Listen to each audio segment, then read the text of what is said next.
Pour l'un des 3 avocats de la famille Chouviat que vous venez d'entendre en direct sur BFM TV, le père, la mère, le fils, la fille, la femme, la sœur aussi de Cédric Chouviat. Ils appellent Emmanuel Macron à s'exprimer sur cette affaire, lui demandent d'imposer l'abandon de la clé d'étranglement. On va en parler sur ce plateau évidemment avec Denis Jacob, il est secrétaire général du syndicat Alternative Police, Jean-Marie Godard, journaliste à l'agence AEF Sécurité Globale, auteur de Paroles de flics, et Alexandra Gonzalez du service police-justice de BFM TV. D'abord, on va revenir sur ce qui a été dit, évidemment, par la famille Chouviat. On n'a laissé aucune chance à mon fils, c'est ce qu'a dit son père, Alexandra. Oui, son père et tous les proches d'ailleurs qui se sont exprimés avec une très grande émotion, une très grande gravité dans cette conférence de presse. On a pu entendre sa fille, notamment, qui s'est adressée directement à Emmanuel Macron en disant qu'un sentiment de peur l'habitait, qu'elle avait l'impression qu'il y avait une impunité et qu'elle demandait, qu'elle disait, je ne comprends toujours pas pourquoi à ce jour ces policiers n'ont pas été suspendus. Il y a aussi les paroles de la femme de Cédric Chouviat, la veuve, qui parle d'un ras-le-bol dans la police, selon elle, qui se sent mal aimée et qui dit la violence de ces policiers vient d'une colère qu'il faut analyser. Il faut les aider à prendre conscience de la valeur de la vie. Sa sœur qui a également intimé le gouvernement à agir rapidement. Ce qu'ils veulent, c'est des décisions fortes en dehors de ce dossier et du travail de la justice. Eux demandent à ce que les techniques d'interpellation qui ont été utilisées dans le cadre de celle de Cédric Chouviat soient interdites. Voilà, la famille qui continue de s'exprimer, vous le voyez en direct sur BFM TV. Elle appelle au calme, cette famille, attention, elle a confiance, dit-elle, en la justice, mais en même temps, elle a des mots très durs, contre ces 4 policiers. Elle parle d'adversaires pour ce qui est de Christian Chouviat, le père de Cédric Chouviat. Ils n'ont laissé aucune chance à mon fils. Il évoque un règlement de compte. Il parle de 4 assassins, 4 meurtriers pour ces 4 fonctionnaires de police. Ce sont des mots durs. Votre réaction ? Ma réaction, tout d'abord, ce serait de répondre à l'épouse de Cédric Chouviat. Je l'avais fait au moment du drame et je le réitère aussi. Je lui adresse mes plus sincères condoléances. Je veux dire, on ne peut pas être insensible, personne ne peut être insensible, et pas plus mes 4 collègues qui ont été mis en cause dans cette affaire. On est dans l'émotion, c'est normal, la colère, la tristesse d'une famille endeuillée, c'est normal. Mais l'émotion ne doit pas céder à la raison. Et la raison, c'est aux avocats de l'avoir, et de l'avoir au nom de la famille. Or, ce que j'entends aujourd'hui, c'est une caricature, une exagération, une manipulation politique de ce drame par certains avocats qui sont connus pour s'en prendre systématiquement aux policiers, en généralisant un problème que sont les violences policières. Quand j'entends qu'on est dans le déni, jamais, en tous les cas en ce qui concerne mon organisation syndicale, jamais nous avons été dans le déni. Jamais. Il y a, à la marge, des comportements inadmissibles dans la police qui doivent être sanctionnés.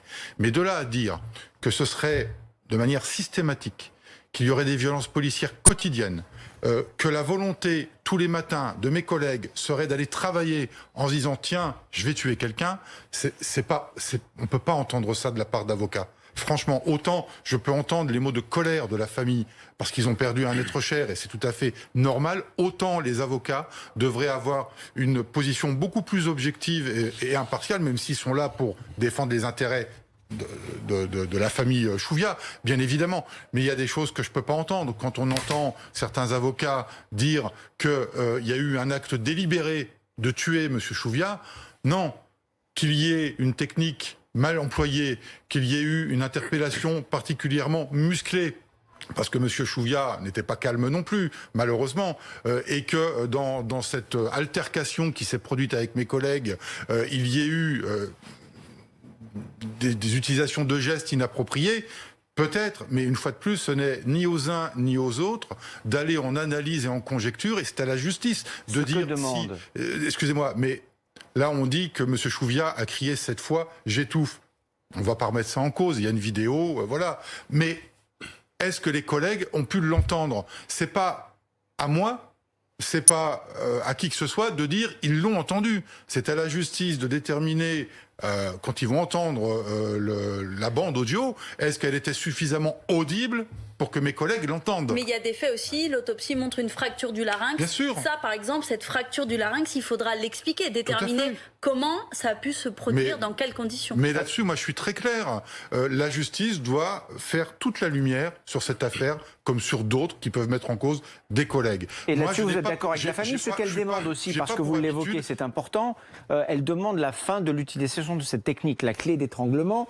Et l'un des avocats que vous avez cité sans le nommer, en l'occurrence Ari Halimi, lui estime qu'il est lamentable, que vous exercez une pression lamentable, pas à la hauteur de l'état de droit, sur le pouvoir politique pour maintenir cette clé d'étranglement. Alors, très rapidement, pour conclure sur l'affaire spécifique de Cédric Chouviat, moi, je n'ai jamais eu pour habitude de prendre une position à charge ou à décharge sur une affaire en cours. Ça ne m'appartient pas, je ne suis pas juge, je n'ai pas les tenants du dossier, et je serais vraiment bien mal placé de donner une interprétation ou une autre sur cette affaire.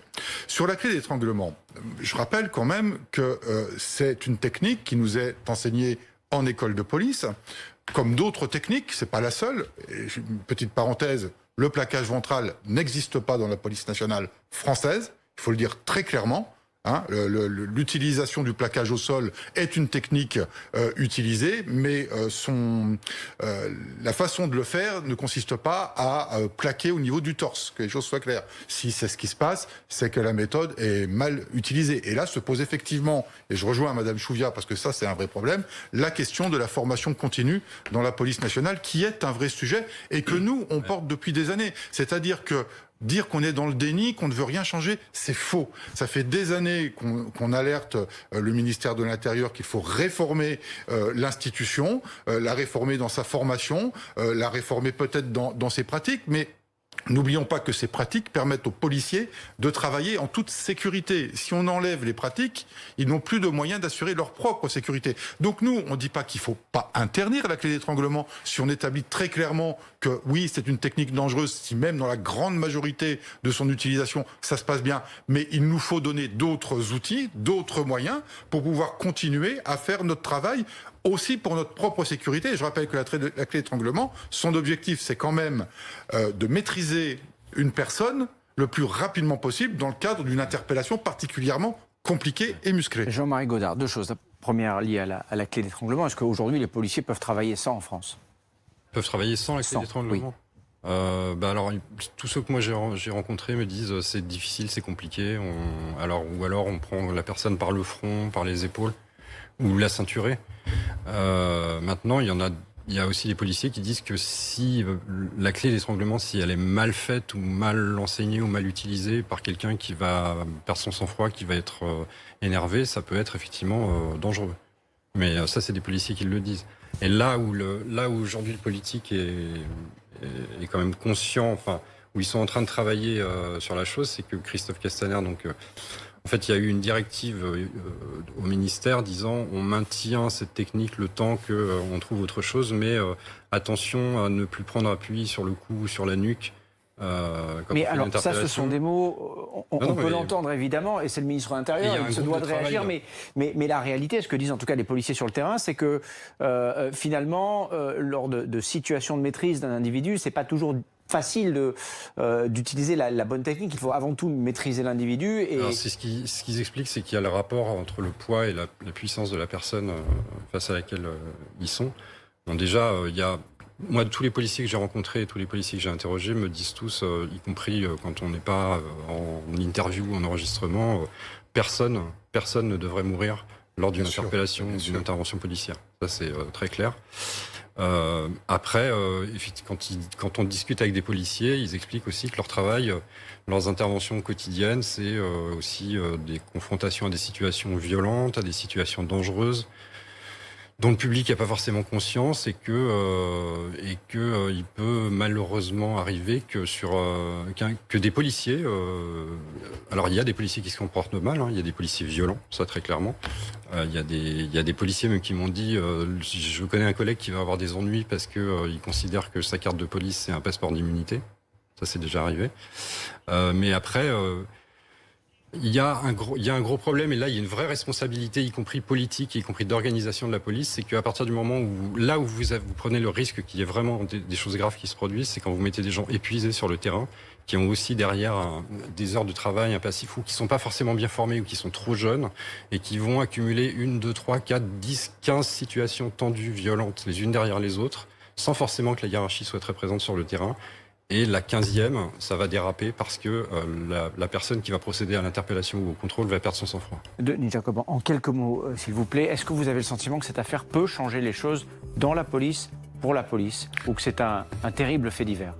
Disons que ça va rajouter, c'est un élément, sans minorer le drame, hein, mais c'est un élément supplémentaire qui va nous conduire à réformer. Mais on réforme déjà. Je veux dire, fort heureusement, on n'attend pas des drames pour faire évoluer la police nationale. Jean-Marie Godard le disait très justement, la clé d'étranglement a fait débat ces dernières semaines. Il y a eu une prise de conscience et une décision politique de prise de l'interdire d'ici à la rentrée, puisque, je répète, elle sera interdite d'ici l'automne, le temps que le groupe de travail qui s'est constitué puisse trouver d'autres solutions reconnues et moins létales pour pouvoir, une fois de plus, que mes collègues puissent travailler dans les meilleures conditions de sécurité. Et ce débat, il va se poursuivre. Merci à tous d'y avoir contribué ce matin.